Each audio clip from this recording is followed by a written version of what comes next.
नमस्ते पालकांनो, मनसंवाद या चॅनलमध्ये मी ॲडव्होकेट सुप्रिया तुमचं मनापासून स्वागत करते.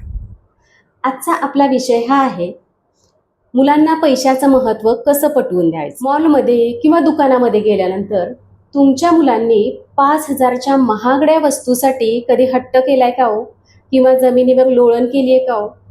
आणि त्याचा हट्ट पूर्ण करण्यासाठी किंवा आजूबाजूच्या लोकांपुढे आपली आबरू जाऊ नये ह्यासाठी चिडून का होईना किंवा नाविलाजानं तुम्ही ते मुलाला खेळणं घेऊन दिलेलं आहे. पण पालकांनो, तुमच्या हे लक्षात येत आहे का की ह्या गोष्टीमुळं आपण मुलांना काय शिकवतोय हो? हट्ट केला की जगातली कोणतीही वस्तू तुम्हाला सहजपणे मिळून जाते हे आपण त्यावेळेस मुलांना शिकवतोय. पण हे पण लक्षात घ्यायला हवं की पैसा काही झाडाला लागत नाही. तो कमवण्यासाठी किती तास घाम गाळावे लागतात किंवा किती कष्ट करावे लागतात ह्या गोष्टीची जाणीव मुलांना नसते. त्यामुळं मुलं ह्या प्रकारे वागत असतात. आणि ह्या लहान मुलांनाच ह्या गोष्टी म्हणजे पैशाचं महत्त्व कसं पटवून द्यायचं ह्यासाठी मी 3 प्रॅक्टिकल उपाय आज घेऊन आलेले आहे. नक्कीच ते तुम्ही करून बघा, मुलांना अगदी हसत खेळत पैशाचं महत्त्व पण पटेल आणि त्यांना बचतीची सवयही लागेल. पण नेहमीप्रमाणेच आपण ह्या समस्येमागचं आधी मानसशास्त्र जाणून घेऊया. आजकाल कसं झालंय ना, पालकांची आर्थिक परिस्थिती बऱ्यापैकी चांगली सुधारलेली आहे. आपल्या लहानपणी आपल्याला ज्या वस्तू मिळाल्या नाहीत त्या आपल्या मुलांना अगदी सहज आणि सुखाने व्यवस्थित भेटाव्यात, लगेच मिळाव्यात, हे प्रत्येक आईबाबांना वाटत असतं. आणि हे काही चुकीचं नाहीये. पण ह्यामुळं होतं काय, मुलांनी तोंडातून शब्द काढायच्या आत आपण ती वस्तू मुलांना आणून देतो. त्यामुळं मुलांच्या मनात त्या वस्तूबद्दल किंवा पैशाबद्दल पूर्णपणे आदर संपून जातोय. त्यांना काय वाटतं, ATM मध्ये कार्ड टाकलं की पैसे येतात. पण ते पैसे कमवण्यासाठी आई बाबांना किती कष्ट करावे लागतात, किती तास काम करावं लागतं ह्या गोष्टीची त्यांना जरा सुद्धा जाणीव नसते. आणि ही जाणीव करून देणं हे आपलं पालकांचंच काम आहे. त्यामुळं जोपर्यंत आपल्या पालकांच्या कष्टाची किंमत मुलांना कळणार नाही तोपर्यंत मुलांना पैशाचं महत्त्व समजणार नाही. चला मग बघूयात की आजचे 3 प्रॅक्टिकल उपाय कोणते. पहिला प्रॅक्टिकल उपाय, गरज आणि हाव ह्यातला फरक मुलांना सांगा.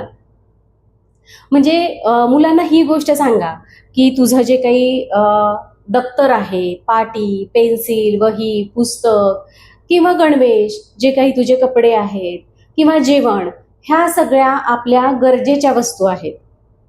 पण तुला जे काही महागडी खेळणी घ्यायची आहेत, जसं की व्हिडिओ गेम किंवा वेगवेगळ्या प्रकारच्या गाड्या, हे जे काही घ्यायचं आहे ती म्हणजे तुझी इच्छा आहे, ती तुझी हाव आहे.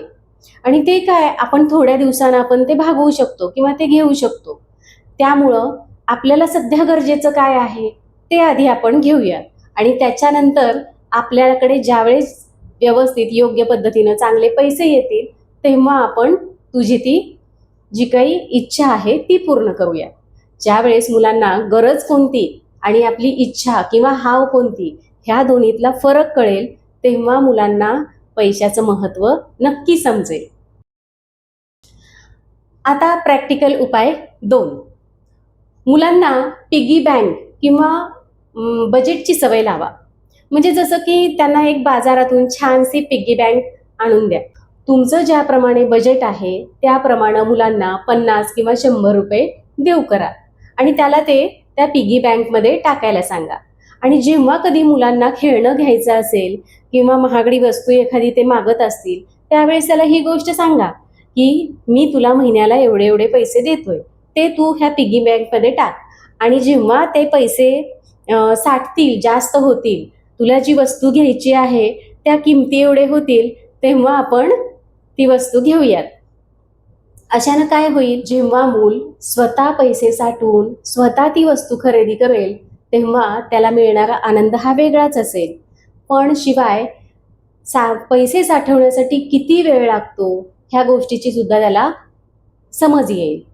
आणि ह्याही पेक्षा जेव्हा मूल स्वतःच्या पैशातून ती वस्तू खरेदी करेल तेव्हा तो ती वस्तू कधीच तोडणार नाही आणि फेकूनही देणार नाही. प्रॅक्टिकल उपाय 3. काम, मोबदला आणि डिजिटल पेमेंट ह्याचं सत्य मुलांना सांगा. आता तुम्ही म्हणाल हे कसं? आत्ताच्या मुलांना मगाशी मी सांगितलं त्याप्रमाणे ATM मध्ये कार्ड घातलं की पैसे येतात. पण आपल्याला ते माहिती आहे की त्या कार्डमध्ये पैसे जाण्यासाठी आई बाबांना किती कष्ट करावे लागतात. ह्या गोष्टीची जाणीव मुलांनाच नाहीये. त्यामुळं आई बाबांना कोणत्या प्रकारचं काम करावं लागतंय, ते किती तास काम करतात, कोणतं काम करतात आणि त्या काम केल्याचा मोबदला किती भेटतो, तो मोबदला त्यांना कधी भेटतो, ह्या गोष्टीची मुलांना जाणीव करून द्या. आणि ते जे काही मिळालेला मोबदला आहे किंवा पैसे आहेत ते आपण त्या कार्डमध्ये कसे ट्रान्सफर करतो आणि त्यामुळं आपल्या कार्डमध्ये किती पैसे येतात, ह्या गोष्टीची त्यांना जाणीव करून द्या. म्हणजे मुलांना ह्या गोष्टी समजल्या की त्यांना लक्षात येईल की आई बाबांना कोणत्या पद्धतीचं कसं काम करावं लागतंय, किती वेळ काम करावं लागतंय, किती कष्ट घ्यावे लागतात, ह्या गोष्टीची ज्यावेळेस मुलांना जाणीव होईल त्यावेळेस त्यांना पैशाचं महत्त्व अगदी योग्य पद्धतीनं समजेल. जोपर्यंत आपण आपल्या मुलांना डिजिटल पेमेंटचं सत्य काय आहे हे सांगत नाही तोपर्यंत मुलांना पैशाचं महत्त्व समजणार नाही. म्हणून हे डिजिटल सत्य काय आहे हे मुलांना समजू द्या. शेवटी एवढंच म्हणेल पालकांनो, मुलांना पैसा, संपत्ती किंवा ह्या महागड्या वस्तू देण्यापेक्षा पैशाचं महत्त्व आणि बचतीची सवय किंवा म्हणजे तेच पैशाचं मॅनेजमेंट कसं करायचं हे शिकवणं आजची काळाची गरज बनली आहे.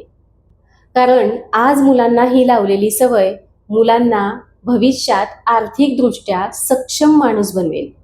तुमचं मूल दुकानात गेल्यानंतर कोणत्या महागड्या खेळण्यासाठी हट्ट करतं हे खाली कमेंट करून मला नक्कीच सांगा. व्हिडिओ आवडला असेल तर लाईक करा, शेअर करा आणि आपल्या चॅनलला सबस्क्राईब करायला विसरू नका. पुन्हा भेटूयात तुम्ही, मी आणि एक नवीन विषय. तोपर्यंत धन्यवाद.